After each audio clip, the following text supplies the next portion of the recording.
गणनायकाय गणदैवताय गणाध्यक्षाय धीमहि गुणशरीराय गुणमण्डिताय गुणेशानाय धीमहि गुणातीताय गुणाधीशाय गुणप्रविष्टाय धीमहि एकदन्ताय वक्रतुण्डाय गौरीतनयाय धीमहि गजेशानाय भालचन्द्राय श्रीगणेशाय धीमहि।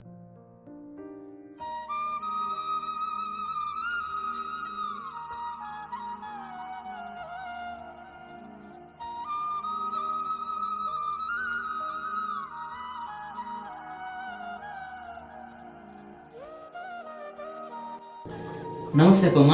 ಇವತ್ತು ಚಿಕ್ಕಮಂಗ್ಳೂರಲ್ಲಿರುವಂಥ ಕಲ್ಯಾಣ ನಗರದಲ್ಲಿರುವಂಥ ವೆಂಕಟೇಶಪ್ಪ ನಂತರ ಮಟ್ಟು ಶಾರದಮ್ಮ ಅಂತ ಹೇಳ್ಬಿಟ್ಟು ಇವತ್ತು ಅವ್ರ ಮನೆಗೆ ಬಂದಿದ್ದೀವಿ.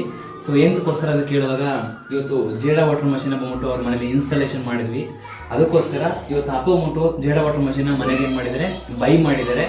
ಸರಿ, ಎಂತಕ್ಕೋಸ್ಕರ ಬೈ ಮಾಡಿದ್ರು, ಅಪ್ಪ ಅಮ್ಮ ಸರಾಕೆರೆ ಬರೋಕ್ಕಿಂತ ಮುಂಚೆ ಏನೆಲ್ಲ ಸಮಸ್ಯೆ ಇತ್ತು, ಸರಾಕೆರೆಗೆ ಯಾರೆಲ್ಲ ಬರ್ತಾ ಇದ್ರು, ಎಷ್ಟು ದಿನವಾಗಿ ಸರಾಕೆರೆ ಬಂದರು, ಸೊ ಯಾವ ಥರ ಸಮಸ್ಯೆಗಳಿತ್ತು ಅವ್ರ ಫ್ಯಾಮಿಲಿ ಅಂತೇಳಿ ಅವ್ರ ಹತ್ರನೇ ಕೇಳದಪ್ಪಮ್ಮ. ಏನಕ್ಕೋಸ್ಕರ ಈ ಜೇಡ ವಾಟರ್ ಮಷೀನ ಮನೆಗೇ ಬಳಕೆ ಮಾಡಿದ್ರು, ಏನಕ್ಕೋಸ್ಕರ ತೊಗೊಂಡು ಬಂದು ಅಂತ ಕೇಳೋಣ.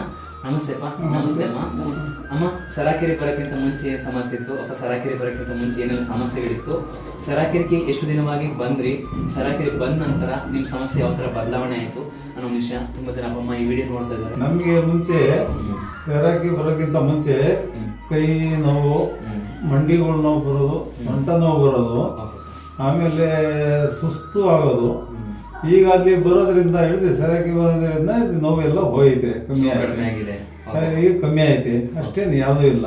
ಆಮೇಲೆ ಗ್ಯಾಸ್ಟ್ರಿಕ್ಕು ಇತ್ತು, ಗ್ಯಾಸ್ಟ್ರಿಕ್ಕು ಕಮ್ಮಿ ಐತೆ, ಎಲ್ಲ ಈಗ ಎಲ್ಲ ಕಮ್ಮಿ ಐತೆ, ಆರಾಮಾಗಿದೆ. ಆಮೇಲೆ ನಮ್ಮ ಮಗಗೆ ಒಂಥರ ಉಸಿರಾಟ ಇದಾಗೋದು, ಅಂದ್ರೆ ಅಸ್ತಮ ಸಮಸ್ಯೆ. ಆಮೇಲೆ ಕೈ ಕಾಲು ಸುಸ್ತಾಗೋಗೆ, ತಿರುಗಾಡಕ್ಕೆಲ್ಲ, ಊಟ ಅಷ್ಟು ಊಟ ಮಾಡ್ತಿರ್ಲಿಲ್ಲ. ಅವೆಲ್ಲ ಸಮಸ್ಯೆ ಸಲುವಾಗಿ ಅವನಿಗೆ ಅಲ್ಲಿಗೆ ಬಂದು ಅವಾಗ ಬಂದಾಗ ಸ್ವಲ್ಪ ಕಮ್ಮಿ ಆಗೋದ್ರಿಂದ ನಮ್ಗೆ ತಗೋಬೇಕು. ಎಲ್ಲರಿಗೂ ಸರಾಕೆರೆಗೆ ನಾವು 25 ದಿವಸ ಆಯ್ತು. 25 ದಿನ ಮಾತ್ರ. 25 ದಿವಸ. ಸರಾಕೆರೆಗೆ ನೀವು ಮಾತ್ರ ಬರ್ತಾ ಇದ್ರ ಅಥವಾ ಫ್ಯಾಮಿಲಿ ಸಮೇತ ಎಲ್ಲರನ್ನು ಕರ್ಕೊಂಡು ಬರ್ತಿದ್ವಿ. ಟೋಟಲ್ ಆಗಿ ಎಷ್ಟು ಜನ ಬರ್ತಾ ಇದ್ರಪ್ಪ? ನಾವು ಒಟ್ಟಿಗ 12 ಜನ ಬರ್ತಾ ಇದ್ರು. ಅಂದ್ರೆ ಫ್ಯಾಮಿಲಿ ಎಲ್ಲರಿಗೂ ಕೂಡ ಪ್ರಾಬ್ಲಮ್ಸ್ ಇತ್ತ? ಎಲ್ಲರಿಗೂ ಪ್ರಾಬ್ಲಮ್ ಇದ್ದೇ ಬಂದಿದ್ದಾರೆ. ಅಂದ್ರೆ ಎಲ್ಲರಿಗೂ ಸಮಸ್ಯೆ ಇತ್ತು. ಸಮಸ್ಯೆ ಅದು ಇದು ಅಂದ ಎಲ್ಲರೂ ಇತ್ತು ನೋವುಗಳು. ಅಂದ್ರೆ ಸಮಸ್ಯೆಗೋಸ್ಕರ ಆಸ್ಪತ್ರೆಗೆ ಕೂಡ ಹೋಗ್ತಾ ಇಲ್ಲ? ಆಸ್ಪತ್ರೆಗೆ ಹೋಯ್ತು ಮುಂಚೆ ಎಲ್ಲ. ಮತ್ತೆ ಅದೇ 2 ದಿವಸ ಕಮ್ಮಿ ಆಗತ್ತೆ, ಮತ್ತೆ ಅದೇ ಅಂದ್ರೆ ಆ ಮೆಡಿಸಿನ್ ಮೆಡಿಸಿನ್ ತಗೊಂಡೋಗ್ರೆ 4 ದಿವಸ ಕಮ್ಮಿ ಇರುತ್ತೆ. ಮತ್ತೆ 4 ದಿವಸ ಅದೇ ನೋವು, ಅದೇ ಇದು ನೋವು ಜಾಸ್ತಿ. ಮತ್ತೆ ಆಸ್ಪತ್ರೆಗೆ ಹೋಗೋದು, ಆ ಡಾಕ್ಟರ್ ಹೇಳೋದು, ಈ ಡಾಕ್ಟರ್ ಆ ಊರಿಗೆ ಹೋಗ್ರಿ, ಒಳ್ಳೆ ಡಾಕ್ಟರ್ ಇದ್ದಾರೆ, ಈ ಊರಿಗೆ ಹೋಗ್ರಿ ಅಂತ ಹೇಳಿ ಸುಮ್ಮನೆ ಸುತ್ತರಿತಿದ್ದು ದುಡ್ಡು ಖರ್ಚು ಮಾಡಿದ್ವಿ, ಸುಮಾರು ದುಡ್ಡು. ಅಂದಾಜು ಎಷ್ಟು ಹಣ ಖರ್ಚು ಮಾಡಿರ್ತಾರೆ? ಅದು ಹೇಳಕ್ಕಾಗಲ್ಲ. ಅವಾಗ 15 ದಿವಸಕ್ಕೆ, 20 ದಿವಸಕ್ಕೆ, 8 ದಿವಸಕ್ಕೆ ಹೋಗಿರ್ತೀವಿ ನೋವು ಇದ್ದಾಗ, ಪೂರ್ತಿ ಹೋಗ್ತಾ ಇರ್ತೀವಿ. ಹಂಗಾಗಿ ಆ ದುಡ್ಡಿನ ಲೆಕ್ಕ ಹಾಕತ್ತೆ. ಒಂದ್ಸರಿ ತಗೊಂಡೋದ್ರೆ 5,000 ಹೋಗುತ್ತೆ, ಒಂದ್ಸರಿ 3,000 ಹೋಗುತ್ತೆ, ಒಂದ್ಸರಿ 10,000 ಹೋಗುತ್ತೆ. ಈ ತರ ಎಲ್ಲಿ ಅದ ಗ್ಯಾಪ್ ಮಾಡಬೇಕಾಗತ್ತೆ. ಈಗ ಅವನಿಗೀಗ 3 ವರ್ಷದಿಂದ ಜಾಸ್ತಿ. 3 ವರ್ಷದಿಂದ ಜಾಸ್ತಿ ಆಗಿದೆ. 3 ವರ್ಷದಿಂದ ಜಾಸ್ತಿ ಆಯ್ತು. ಈ ಸರಾಕೆರೆ ಬಂದ್ಮೇಲೆ ಕಮ್ಮಿ ಐತೆ. ಏನೆಲ್ಲ ಕಡಿಮೆ ಆಯ್ತಪ್ಪ? ಕಮ್ಮಿ ಅಂದ್ರೆ ಈಗ ಅವನಿಗೆ ಉಸಿರಾಟಕ್ಕೂ ಪರವಾಗಿಲ್ಲ, ಒಳಗೆಲ್ಲ ಕಫ ಎಲ್ಲ ತೆಗೆದು ಎಲ್ಲ ಇದಾಯ್ತು. ಆಮೇಲೆ ಸುಸ್ತು ಏನಷ್ಟಿಲ್ಲ ಅಂತಾನೆ ಕಮ್ಮಿ ಆಯ್ತಲ್ಲ. ಈಗ ಸರಾಕೆರೆಲ್ಲೇ ಬಂದು ಥೆರಪಿ ಮಾಡಬಹುದಾಯ್ತು ಎಲ್ಲ ಫ್ಯಾಮಿಲಿ ಸಮೇತವಾಗಿ.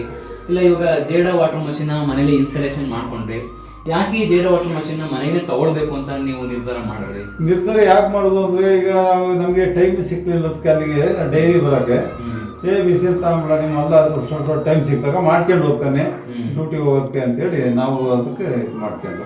ಅಪ್ಪ ಇವಾಗ ಇದಕ್ಕೆ ಇನ್ವೆಸ್ಟ್ಮೆಂಟ್ ಮಾಡಿದ್ರಿ, ಎಷ್ಟು ಇನ್ವೆಸ್ಟ್ಮೆಂಟ್ ಇರುತ್ತೆ? ಎಷ್ಟು ಅಂದರೆ ಅದು ಈಗ ನೀವು ಹೇಳೋದು 2.5 ಲಕ್ಷ 2,70,000. ಈಗ ಅಷ್ಟು ಇನ್ವೆಸ್ಟ್ ಮಾಡುವಾಗ ಕಾಸ್ಟ್ ನಿಮಗೆ ಜಾಸ್ತಿ ಅಂತ ಅನಿಸ್ಲಿಲ್ವಾ ಪ್ರೈಸ್? ಜಾಸ್ತಿ ಅಂದಂಗೆ ಅವಾಗ ಆಗುತ್ತೆ, ಆದ್ರೆ ಇದು ಎಲ್ಲ ಲೆಕ್ಕ ಹಾಕಿರಿ ಆಸ್ಪತ್ರೆಗೆ ಹಾಕಂದ್ರೆ ಇರ್ಲಿ ನಮ್ಗೆ ಪ್ರಾಣಕ್ಕೆ ಹೆಚ್ಚಲ್ಲ ಅಂತೇಳಿ ಅದು ಇದು ಮಾಡ್ತಾ ಇದೀವಿ. ಪ್ರಾಣಕ್ಕಿಂತ ಹೆಚ್ಚು ಏನಲ್ಲ. ಈಗ ಯಾವ್ದಿದ್ರೆ ಏನ್ ಮಾಡ್ತೀರಿ, ಈಗ ಅಡುಗೆ ಐತೆ, ಆಸ್ತಿ ಐತೆ, ಬಂಗಾರ ಐತೆ, ದುಡ್ಡು ಐತೆ, ದುಡ್ಡು ಇಟ್ಕೊಂಡು ಜೀವ ಉಳಿಸಿಣದ ಹತ್ರಗೆ ಅದಕ್ಕೋಸ್ಕರ ಇದು ನೋಡೋಣ ಒಳ್ಳೇದಾಗತ್ತಲ್ಲ ಅಂತೇಳಿ ಮನುಷ್ಯನ ಬೈ ಮಾಡ್ಕೊಂಡು. ಅಮ್ಮ ನಮಸ್ತೆ ಅಮ್ಮ. ನಿಮಗೆ ಏನೆಲ್ಲ ಸಮಸ್ಯೆಗಳಿತ್ತು? ನಮಗೆ ಗ್ಯಾಸ್ಟ್ರಿಕ್ ಇತ್ತು, ಮಂಡಿ ನೋವು, ಸಣ್ಣ ನೋವು, ಈ ತರನೆಲ್ಲ ಆಗೋದು, ತಲೆ ನೋಯೋದು, ಏನೇನೋ ಇತ್ತು, ಕೆಮ್ಮಿತ್ತು ನಮಗುವ. ಈಗ ಸ್ವಲ್ಪ ಗುಣವಾಗಿದೀವಿ. ಅಮ್ಮ ನೀವು ಎಷ್ಟು ದಿನ ಸರಿಯಾಗಿ ಬಂದ್ರಿ? ನಾವು ಒಂದು 20 ದಿವಸ 20 ದಿನ ಬಂದ್ರಿ. ಅಂದ್ರೆ ಕೆಮ್ಮಿತ್ತು, ಸೊಂಟ ನೋವಿತ್ತು, ಅಂದ್ರೆ ಗ್ಯಾಸ್ಟ್ರಿಕ್ ಇತ್ತು. ಈ ಪ್ರಾಬ್ಲಮ್ಸ್ಗೋಸ್ಕರ ಮೆಡಿಸಿನ್ ಮಾತ್ರೆ ತಗೊಳ್ತಾ ಇದ್ದು, ವಾರಕ್ಕೊಂದ್ಸರಿ, ತಿಂಗಳಿಗೆ ಒಂದ್ಸರಿ, 15 ದಿವಸ ಒಂದ್ಸರಿ ಹಿಂಗ್ ಹೋಗ್ತಾ ಇದ್ವಿ. ಗುಣ ಆಗ್ತಾ ಇರಲಿಲ್ಲ, ಆಗಿನ ಮಟ್ಟಿಗೆ ಆಗವು, ಮತ್ತೆ ಶುರುವಾಗವು. ಅದಕ್ಕೆ ಸರಕಿಗೆ ತೋರ್ಸ್ಕೊಟ್ರು ಒಬ್ರು. ಯಾರು ತೋರಿಸಿದಮ್ಮ? ಪಾಪಣ್ಣ ಅಂತ ಕರ್ಕೊಂಡು ಹೋದ್ರು, ಮನೆಗೆ ಬಂದು ಕರ್ಕೊಂಡು ಹೋದ್ರು. ಅದಕ್ಕೆ ಹೋಗಿ ನೋಡ್ದು, ನಾವೇ ತಗೊಂಡ್ರೆ ಆಗ್ಲಿಲ್ಲ, ಮಕ್ಳು ಮರಿ ಎಲ್ಲ ಇದಾವೆ ಅಂತೇಳಿ ನಮ್ ಸೊಸೆ ಮಗ, ಕಿರೆ ಸೊಸೆ ಮಗ ಎಲ್ಲ ಕರ್ಕೊಂಡು ಹೋದ್ರು. ಅವ್ರಿಗೂ ತಲೆನೋವು ಇತ್ತು, ಅವ್ರಿಗೂ ಸುಮಾರು ನೋವು ಇದ್ವು. ಅವೆಲ್ಲ ಈಗ ತೆಳ್ಳಕ್ಕಿಷ್ಟಪ್ಪ ಇದ್ವು. ಆಕೆ 15 ದಿವಸ ಹೋಗಿಲ್ಲ, 8 ದಿವಸಕ್ಕೆ 2 kg ಜಾಸ್ತಿ ಆದ್ವು, ತಲೆನೋವು ಹೋತು, ಒಳ್ಳೆ ಚೆನ್ನಾಗಿ ಗುಣವಾದ್ರು. ಅದಕ್ಕೆ ನಾವ್ ಇಷ್ಟ ಬಂದು ಈ ಜೇಡ್ ವಾಟರ್ ತಗೊಂಡು, ಮ್ಯಾಟ್ ತಗೊಂಡು ನಮಗ್ ಖುಷಿ ಆಯ್ತು. ಎಲ್ಲರೂ ದಯವಿಟ್ಟು ಬಂದು ಜೇಡ್ ವಾಟರ್ ತಗೊಳ್ಳಿ, ನಿಮಗ್ ಬೇಕಾತಾಡ್ರಿ, ಹಣ ಸಹಾಯ ಇಲ್ದಿದ್ರೆ ಬಂದು ಥೆರಪಿ ಮಾಡ್ಕೊಳ್ರಿ, ದಯವಿಟ್ಟು ನಾವು ಬೇಡ್ಕೊಳ್ಳೋದು ಅಷ್ಟೇ. ಅಪ್ಪ ನಮಸ್ತೆಪ್ಪ. ಈಗ ತುಂಬಾ ಜನವಾಗಿ ಅಪ್ಪ ಅಮ್ಮ ಇವಾಗ ಈ ವಿಡಿಯೋ ನೋಡ್ತಾ ಇರ್ತಾರೆ, ಕಂಪನಿಗೂ ಕೂಡ ಏನ್ ಮಾಡ್ಬೇಕಾಗತ್ತೆ, ನಾನು ಸಬ್ಮಿಟ್ ಮಾಡ್ಬೇಕಾಗತ್ತೆ. ಆ ವಿಡಿಯೋ ನೋಡುವಂತ ಅಪ್ಪ ಅಮ್ಮಗೆಲ್ಲ ಏನ್ ಹೇಳಕ್ ಇಷ್ಟಪಡ್ತೀರಾ? ನಾವ್ ಏನ್ ಹೇಳಕ್ ಇಷ್ಟಪಡ್ತೀವಿ ಅಂದ್ರೆ, ಆರೋಗ್ಯ ಚೆನ್ನಾಗಿರ್ಬೇಕು ಅಂದ್ರೆ ಅದು ಹೋಗಿ ತರಬೇತಿ ತಗೊಂಡು ಅದು ನೀರು ಎಲ್ಲ ಕುಡ್ದು ಆರೋಗ್ಯ ಕಾಪಾಡ್ಕೊಳ್ಳಿ. ಆರೋಗ್ಯಕ್ಕಿಂತ ದೊಡ್ಡದು ಯಾವುದೂ ಇಲ್ಲ. ನೀವು ಆಸ್ಪತ್ರೆಗೆ ಹೋಗಿದ್ರೆ ಅಲ್ಲಿ ಹೋದ್ರೆ ಫ್ರೀಯಾಗಿ ಮಾಡ್ತಾರೆ, ನಿಮಗೆ ಅನುಕೂಲ ಆದರೆ ತಗೊಳ್ಳಿ ಮಿಷನು ಇದೆಲ್ಲ. ಇಲ್ಲ ನಮ್ಗೆ ಅಷ್ಟು ಶಕ್ತಿ ಇಲ್ಲ ಅಂದ್ರೆ ಹೋಗಿ ಅಂತ ತರಬೇತಿ ತಾಂಡಿ ನೀರು ಕೊಡ್ತಾರೆ, 1 ಲೀಟರ್ ನೀರು ಬೆಳಿಗ್ಗೆ. ಈ ನೀರಿಂದ ನಿಮಗೆ ತುಂಬಾ ಅನುಕೂಲ ಆಯ್ತಾ? ನೀರಿಂದ ಅನುಕೂಲ ಆಯ್ತಾ? ಅನುಕೂಲ ಆಯ್ತಾ? ಚೆನ್ನಾಗಿ ಅನುಕೂಲ. ಇವಾಗ ನಾವು ಏನೆಲ್ಲ ಕೂಡ ಬಂದು ಶಕ್ತಿ ಬೇಕು, ಆ ಶಕ್ತಿ ಏನ್ ಮಾಡ್ತು ನಮಗೆ ಕ್ರಿಯೇಟ್ ಮಾಡಿ ಕೊಡ್ತು. ಸರಿಯಪ್ಪ, ನಿಮ್ಮಲ್ಲಿ ಆಲ್ರೆಡಿ ಆರೋ ಮಷಿನ್ ಇದೆ, ಎಕ್ಸಾಂಪಲ್ ನಾನು ಕೇಳ್ತಾ ಇದೀನಪ್ಪ. ಈಗ ಆರೋ ಮಷಿನ್ ನೀರನ್ನೇ ಕುಡಿಬೋದಾಯ್ತು, ಹೊಸ ಮಷಿನ್ ಅಂತ ಅನ್ಸುತ್ತೆ ಅದನ್ನು ಕೂಡ. ಇಲ್ಲ ಆ ಮಷಿನ್ ಇದ್ದನ್ನು ಕೂಡ ಈ ಮಷಿನ್ ಬೇಕಂತ ನಿರ್ಧಾರ ಮಾಡಿದ್ರೆ ಏನಕ್ಕೋಸ್ಕರ? ಅದು ಇದೇವರೆಗೂ ಗೊತ್ತಿರ್ಲಿಲ್ಲ. ಅದು ಏನಾಗುತ್ತೆ ಒಟ್ಟಿಗೆ ಫಿಲ್ಟರ್ ನೀರು ಒಳ್ಳೇದು ಅಂತ ಇಲ್ಲಿವರೆಗೂ ಕುಡಿತಿದ್ದು. ಆದ್ರೆ ಅದು ಚೆಕ್ ಮಾಡಿಸಿದಾಗ ಈ ತರ ಚೆನ್ನಾಗಿಲ್ಲ ನೀರು, ಆರೋಗ್ಯ ಕೆಡ್ತೈತಿ ಅನ್ನೋಕೆ ಇಲ್ಲ, ಎಲ್ಲರಿಗೂ ಸಮಸ್ಯೆ ಶುರುವಾಯ್ತು. ಆ ನೀರು ಕುಡಿದ ಮೇಲೆ ನಾವು ತಿನ್ನೋ ಅನ್ನದಿಂದ, ಕುಡಿಯೋ ನೀರಿನಿಂದ ಸಮಸ್ಯೆ ಜಾಸ್ತಿ ಉತ್ಪತ್ತಿ ಆಗುತ್ತೆ. ಮಕ್ಳು ಮರಿಗೆಲ್ಲ ನಾಳೆ ದಿವಸ ತೊಂದರೆ ಆಗತ್ತಲ್ಲ ಅಂತ ಹೇಳಿ ಇಲ್ಲ ಜೇಡ್ ವಾಟರ್ ತಗೊಳ್ಳೇಬೇಕು ಅಂತ ಹೇಳಿ ನಾವು ಜೇಡ್ ವಾಟರ್ ಮೇಲೆ ತೀರ್ಮಾನ ತಗೊಂಡು. ಆದ್ರೂ ಕಷ್ಟ ಇತ್ತು, ಹಣಕಾಸು ಹೊಂಚೋದು, ಏನೋ ನೋಡದೆ ಪ್ರಾಣಕ್ಕೆ ಹೆಚ್ಚಲ್ಲ ಅಂತ ಹೇಳಿ ನಾವೇನೋ ಒಂದ್ ಸ್ವಲ್ಪ ಏನೇನೋ ವ್ಯವಸ್ಥೆ ಮಾಡ್ಕೊಂಡು ತಗೊಂಡಿದೀವಿ. ದೇವ್ರು ಒಳ್ಳೇದು ಮಾಡ್ಲಿ ಎಲ್ಲರಿಗೂ ಇದು ಮಾಡ್ತೇವೆ.